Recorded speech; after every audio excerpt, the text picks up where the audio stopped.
So I had the great opportunity to take a workshop with my absolute favorite portrait painter. And in this video, I'm going to tell you the 5 best things that I learned.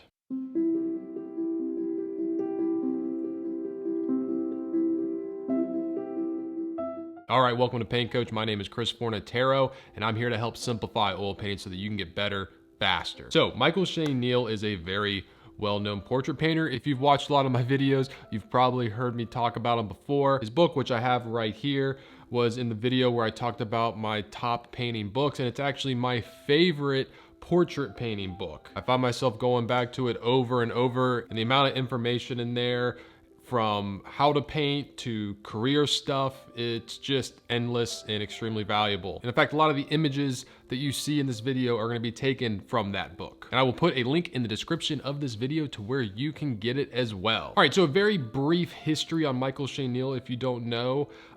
Very well-known portrait painter. He studied primarily under Everett Raymond Kinsler, who is also a very well-known, great portrait painter. If you don't know who he is, I highly suggest looking him up. He passed away in 2019, but his work is definitely something to check out if you haven't. But Michael Shane Neal makes a living doing portrait commissions. He's painted, everyone from judges to presidents of universities, senators, you name it. So let's get into it with the first thing that I learned, which was, it seems that no matter what level you're at with doing commissions, you're gonna have the same problems. I just thought it was so interesting to hear stories from a person who makes their living doing portrait commissions, and to hear that he ran into the same problems that probably anybody at any level would run into. I mean, this is a world-renowned artist, and he's doing portraits for people, and he's still getting the same things that you've probably heard when you do a commission for one of your friends, which is like, oh, like I don't think the mouth is quite right. Like, oh, it doesn't really look like my mouth. And he even had this one story of a woman he did a portrait for, and it's kept going back and forth, I'll fix this, fix that, and then he finally got it to where she liked it. They took the painting, framed it, they hung it up in their home, and then I think it was like a couple months later, he gets a phone call and she wants him to come back over to her house, and he did. He came back, got on a ladder, painting still in the frame, get up there, fixing her mouth and everything. And it's just like, wow, like that happens even at that level. And it was interesting to hear how he handled that. Like he didn't, it's like, oh, I got really angry and frustrated and said, no, like, and I think that's what makes him so great, and probably gets him a lot more commissions, and is just part of why he's so good at what he does, is that he's good with communicating with people. A really nice person. He has great stories, easy to talk to, and I feel like that goes hand in hand with being a commission painter. He talked about and made me realize that the way we see ourselves is different than the way everybody else sees us. Everybody's kind of got their own image in their head of what they look like, and that can color and change what they see in the mirror. And it's very important, if you can, to get to know who you're painting, spend some time with them. With his portraits, he wants to go and meet the person, talk to them. If they can't do long sittings for the portrait, he'll do at least a quick few-hour study, use that with some photos to complete the painting on his own.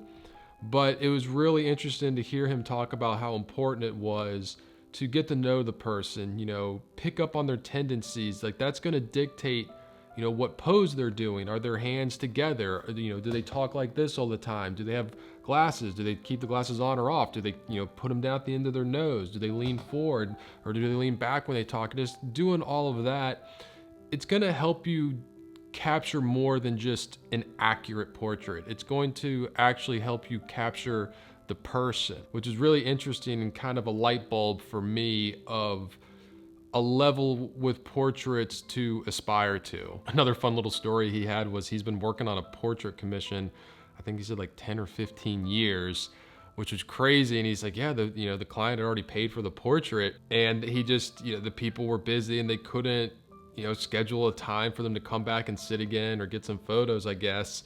And it was funny because, he showed us the portrait, and the his hair is brown, and he's like, yeah, this man's hair is completely gray now. And I just thought that was so interesting and funny to hear that he's been working on a portrait commission for that long. All right, the second thing that I learned was how important it is to paint from life as much as possible. Now, it's interesting because for me personally, I feel like I've gotten to that point with my landscapes. You know, I really don't like to paint landscapes from photos, and the times that I do, I find myself more and more changing what's in the photo because I know what things should look like because I painted outside so much. So I would really like to get there with my portraits. And you know, the whole time we were there, we had a live model. And when I was talking to him, I told him, you know, I struggle with edges. I feel like that's a weakness in my portraits, is I have trouble knowing when and where to lose edges. And he said that painting from life will help me fix that a lot. Because when you paint from life, it's easier to paint in the way that people actually see things. You know, we don't see things the way a camera does in producing a photograph, and that we can't focus on everything all at once. Like in a photo, everything's sharp, everything's crisp, but when we look at something, we can only focus on one thing at a time. And so when you're doing that and you're painting from life, it's easier to know where to lose edges, where to soften, and you know, let things bleed together, especially if you're squinting. He kept saying, you know, if you're squinting, you're looking at something, and if you can't tell where one thing starts, another begins, that's fine. Like, paint it that way, like lose that edge. Another thing I realized with painting from life is that it's going to require you to exercise different painting muscles that you don't have to exercise when using a photograph. Like when you're standing looking at a model, as much as the model's trying to stay still, they're gonna be moving their head a little bit. And also you're gonna be moving your head a little bit. And so angles can get weird. You know, if you're looking at my face right now, and if I turn my head, the distance of this cheek is gonna shorten the more I turn to where you can't see it. So like the littlest bit, you're catching a little bit of the cheek, now you're catching none, now you're catching some.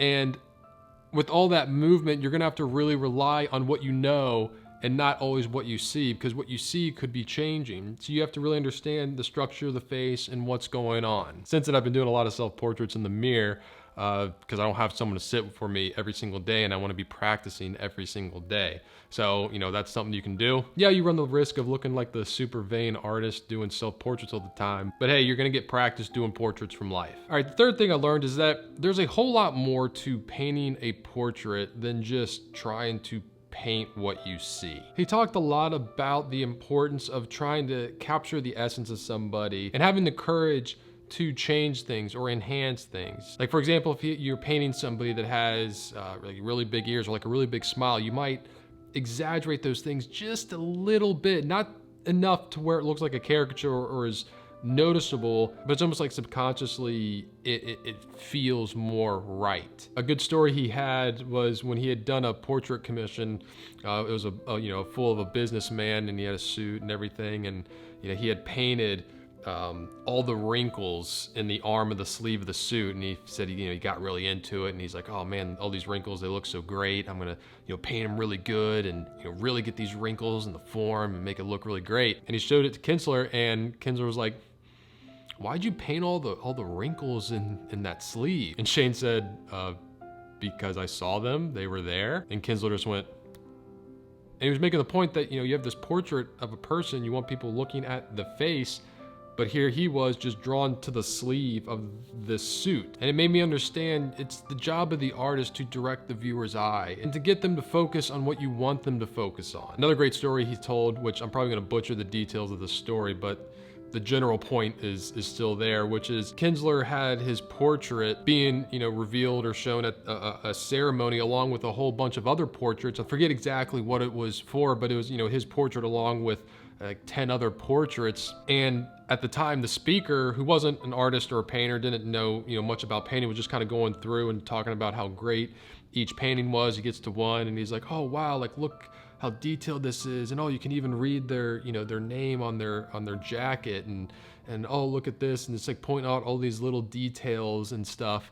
But when he got to Kinsler's, he just looked at it and went, man, I feel like I'd like to sit down and have a beer with this guy. And that's just such a telling story of what can be done with a portrait. And it's not about, getting all the details and everything. It's about capturing a person. I feel like that is the reaction I would want from a portrait. Not, oh, look, they painted every single button on the shirt so perfectly. I'd want them to look at it and go, oh, like, I feel like I know this person, or I know what their personality's like. Or if they did know the person, they're like, oh, that is totally so-and-so. Like I can feel that that is, you know, whoever. I thought that was just such a great, interesting, and telling story. All right, fourth thing I learned is that you are never too good or too busy to practice. I asked him, I was like, you know, being constantly busy with commissions and everything, do you ever take time to kind of assess your work and where you are and figure out things that you can get better at? And he's like, oh yes, all the time. I'm constantly, you know, taking a step back and seeing what I can get better on and what I can do to work on getting better at that. And he actually said that he did a self-portrait of himself, like I think from like a waist up, or it might've been a full body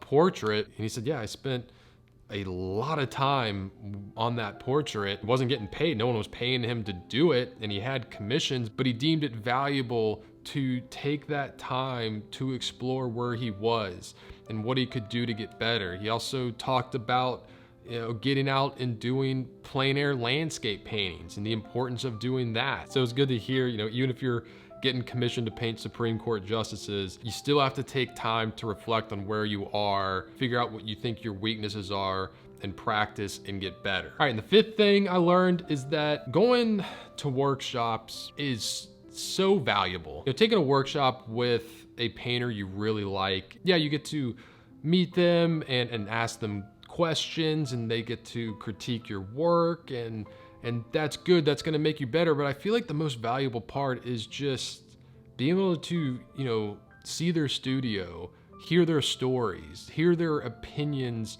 on painting. You know, everybody's looking for the quick tricks and tips to make them better at painting. And yeah, there are certain things that, like, once you hear, no, it'll bump you up a little bit.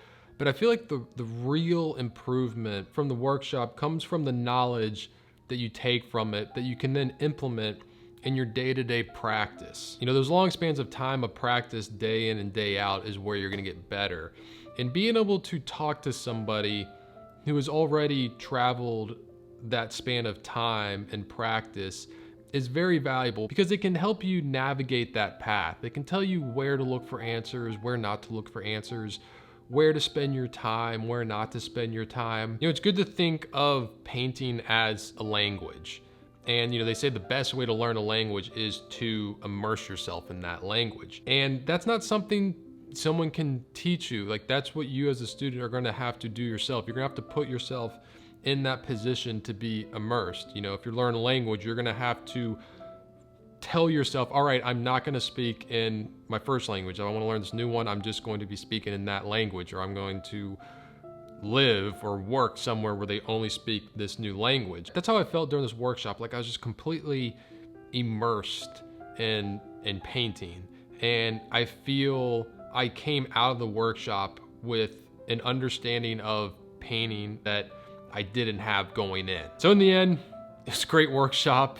I felt like I learned more than I even thought I could learn. Again, I highly recommend his book. A lot of what I talked about is in his book. Link to where you can get that in the description below. As always, if you like this video, please hit the like button, subscribe to the channel. If you want to see what I am painting on a daily basis, you can follow me on Instagram at Forza43. I'm Chris Fornatero, here telling you to go get painting.